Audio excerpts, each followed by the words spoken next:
We are having a cool time. Day one of the ACC kickoff. This is talking season, as we always like to refer to it, and it's the beginning of really that football fever for a lot of fans, and we are definitely digging it up here in Charlotte, North Carolina. First day, teams that are coming in include SMU, Cal, Virginia, but one of the big names here on the floor of this beautiful Charlotte Uptown Hilton and around college football is Miami, the U. And we have big tackle Francis Mauigoa joins us now. They call him Sisi. Sisi, how you doing, bro? I'm doing good. How you doing? I'm doing excellent, and you're a big human being. I just guessed his weight, and it's 6'6", 335. I went with 331. A big human being and big-time talent. One of the big pieces, centerpieces, if you will, for Carson Beck to come down to Miami and look forward to playing.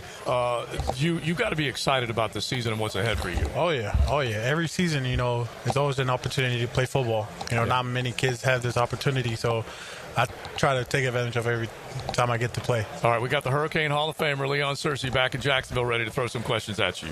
Francis, how you doing? How you doing? I'm doing good, man. Hey, listen, I just want to let you know I'm a big fan, bro. Absolutely big fan. And I have no problem passing the mantle as the best right tackle. You are the best right tackle in the University of Miami history. I'm calling it out right now. I'm passing you the mantle. I go and lead with it. I can't take that away from you, bro. No. Listen, take that away from listen, I'm telling you, I've watched film on you. I love your skill set. Your transitions out your stance, your ability to pull, get around the corner. You're good with the inside hand, leverage, feet, hands. I'm telling you, you're going to be a projected all-pro in the next level. I'm actually absolutely excited about it. Appreciate it. So now, that's on the back burner. Have you done anything to your game this year that you worked on that you may have struggled with last year? Because, we're always, as an offensive lineman, we're always sharpening our tools, stuff that we want to work on, hands, feet, all that kind of stuff. Has there been anything specifically that you wanted to work on this offseason that could translate well for the season coming up? Yeah, like you said, like we work every time, it's hands, feet, eye coordinating. One of the things that I've added to my tool belt is so I went to this camp, O-line Mastermind, 2 weeks ago, and I've got a chance to meet with some of the Hall of Famers and some of the veterans in the NFL and kind of learn from them. It was an awesome experience as well, and it was just one thing that pops out to me was the mentality going into the game. It's like something that we know that the mentality is one of the biggest part in the game of football. But it was kind of a awakening call, it's that mentality that whenever you go into a game, you always got to think that you're the baddest sucker out there. Mm-hmm. And that's what I took away from Kevin Mawai, Lane Johnson, the Deion Dawkins, and Joe Thomas, all of them great offensive linemen. And second of all, it was like taking in the knowledge from these different, because not all offensive linemen are the same. Mm-hmm. So it's taking in as much as I can, be a sponge, and taking as much information that I could from all these great veterans and Hall of Famers. And Leon, he might have taken a line from you because Leon would always go out there going, "I'm the baddest mofo about to walk on this field," right? Oh, yeah. Absolutely. You have to think that way. You've got you've got to program yourself before you step out on that field, because fear is not an option. Mm-hmm. You're going in there. You're going up against a grown man for the next 60 or 70 plays. And it's a war of wheels. It's an absolute war of wheels, and you can't you can't let him find any weakness in your arsenal, or he'll expose it. But if you find a weakness in his arsenal, then you can expose it as well. Yeah, that's very true. America's Samoa. We're talking with Francis Mauigoa, and you'll see people refer to him as Sisi. You like being called Sisi. Yeah, that's my Samoan name. Yeah, there you go. See, I love that. How is it? Because we had a couple of really talented American Samoans that were on the Jaguars' offensive line. First off, I guess they grow big and tall and big and strong. Isn't it something else to see that many from American Samoa? So yeah, it's American Samoa is a small island, and a lot of great talents come out of there. Yeah. It's very, very sad looking at some wasted talent that, we still got some, but there's a lot of wasted talent back in American Samoa because we don't have as much exposure. We don't have, good quality game.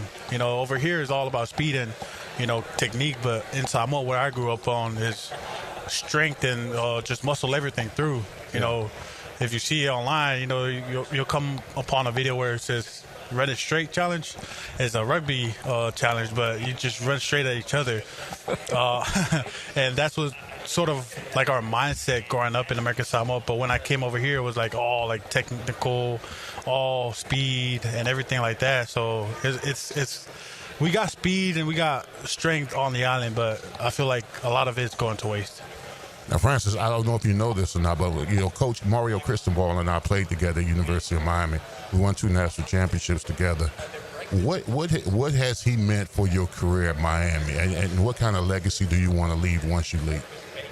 So Coach Cristobal is one of the best, if not the best, offensive line coach, because he's been around with the offensive line with Coach Maribal, and this guy will push everything into like excellent. Whenever there's days where we feel like not doing anything, and we go outside, we try to do some drills, and we think we're doing it to our full potential, but it's not pleasing to the eyes of the head coach. So the head coach starts restarting the whole thing, and that pushes us. Like it don't matter how tired we are. We all got to go to full go. Like, don't leave anything behind. And having that as a head coach and as an offensive line coach, there's nothing better I could ask for from a coach. Couple more for Sisi Mauigoa, a big tackle for the University of Miami that's looking forward to a great year with Carson Beck in particular under center or in shotgun. How the hell, Cam Ward to Carson Beck, okay? You already blocked for one great one in Cam Ward. How good do you think Carson Beck can be? Carson Beck came in and brought a lot of impact with him too. So, winning national championship at University of Georgia, obviously he got experience. And, when he came to University of Miami, he's really humble with it. He don't go around flashing his rings. He don't go around talking about his national championship. But, he's very humble. He's very well-grounded. And he's always with the team. Mm-hmm. He always spend time with the team. He always with us. And, he's a very great leader as well. He came into our offensive line room. We talked a little bit. He said, hey, let me slide the position this way because I know this is going to come. If you have a quarterback back there that don't know what he's doing back there, something's wrong. Trouble. Yeah, we're in trouble. So having him back there with his experience, I feel very confident about his leadership and also with his team. Now, Sisi, let me ask you this question. How do you want to be remembered at the University of Miami? I want to be remembered as one of the hardest worker coming out of Miami. I always push myself to exceed my limits and, to gain everybody's trust. But I wanted to make sure that if anybody asks about me, someone could say he's the hardest worker on a 2023 to 2025 class. Okay, now what I wanted you to say, Sisi, is I'm the biggest, baddest offensive lineman ever to play at the University of Miami. That comes with it. All right, all right. If I'm the hardest worker, better believe you're not outworking me. That's what's up. Yeah, I love it. Hey, listen, Sisi, best of luck. Enjoy it. I know you guys are fired up down at the U. Thank you. Thank you. Hey, y'all, Lauren Brooks here. Thanks so much for watching 1010XL on YouTube. Be sure to like, subscribe, and check out all of our great videos and team-specific channels on the 1010XL YouTube network.